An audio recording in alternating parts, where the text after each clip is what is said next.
This is the story of how my boss tried to stiff me off the overtime and how I cue the long, expensive revenge. This happened in the early 2000s when I joined a startup.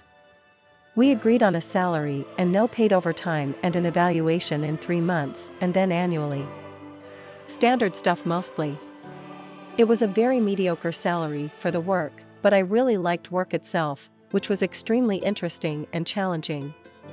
For me, even if the finances were so-so, I felt I'd learn a lot of skills which would be useful in the future. After 3 years and having 10 decent clients and a bunch of clients trialing and money rolling in, the talk turned to back pay and paid overtime plus compensating for past overtime. At that point, around $50,000 in overtime had been accrued, which is a lot. Legally it couldn't be back pay, so the talk was always of a discretionary bonus. Now at this point, everyone is okay with this, myself included. And this was discussed in writing, via company emails too, so I felt secure and that no bad will was in play. I felt the company should be able to afford the payment. Equally, I'd happily settle for equity at a discount if cash flow was an issue. The discussions about back pay, possible equity, and now started to drag on, and I was getting irked by this.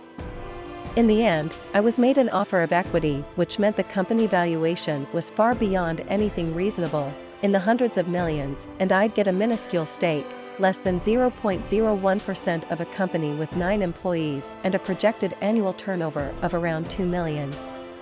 It was a FU of sorts, to stiff me out of money, and I didn't want to take that lying down. To say I was furious was an understatement. Anyway, the day he made that offer, I handed in my resignation. This sent the CTO into panic mode because the CEO had refused an updated contract and I was still on a 1-month notice period, plus I had a lot of untaken paid leave. Basically it meant I was walking out right then and there. So, off I went that very same day, to the shock and surprise of everyone, I guess. The next day I sent official registered letter requesting my overtime/back pay and received a negative response, which I followed up with another detailed demand. This was also rejected because the bonus was discretionary and there is no overtime. However, I've been seeking legal advice and I understood that they don't have a leg to stand on if I am willing to pay for an attorney. As the liability in such matters is firmly and 100% on the employer, I was willing. You need to understand that going to a lawyer was very rare in those parts back then, so companies didn't generally expect this outcome. Things have since changed. When going through the applicable laws with the attorney, I noticed there is a limitation of 7 years.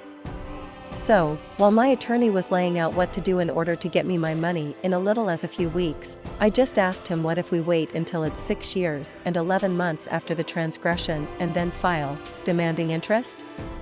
I wanted this because the law stated that back pay is due at a 9% APR above the base rate, 3.25% at that time, accrued daily, for every day past the due date. We're looking at 12 to 12.5% compound daily APR. The risk is that the company folds in that time, but I decided to take that risk. I sent one final letter stating that I expect all the owed and accrued amounts to date to be paid immediately. Of course, nothing happened. For the next few years life rolled on. The company did grow and become a known player in the area. When the time came, I found an attorney and started the case. We had copies of all the communications, copies of the registered letters and responses. The back pay demanded now, including interest, was $112,000. What I didn't know was that in addition to this that there are fixed penalties for each instruction to perform uncompensated overtime. The total demand was something like $135,000. To say that the CEO, who was still CEO, lost his beep would be an understatement. I got a very verbally abusive phone call, which I dutifully recorded, as it wasn't completely unexpected, and was added to the filing. The CEO fought, or tried to, but when the judge heard the phone call, he took an immediate dim view. Reading through all the communication just put more nails in the defense's coffin. The judge just ruled and instructed the company to pay immediately and without delay, and also ordered the company to pay all my legal costs. They also got a full audit from the Department of Labor. The company paid up a week later. To add insult to injury, the evening of the court's decision, the CEO apparently got very drunk and crashed his car into another vehicle while drunk.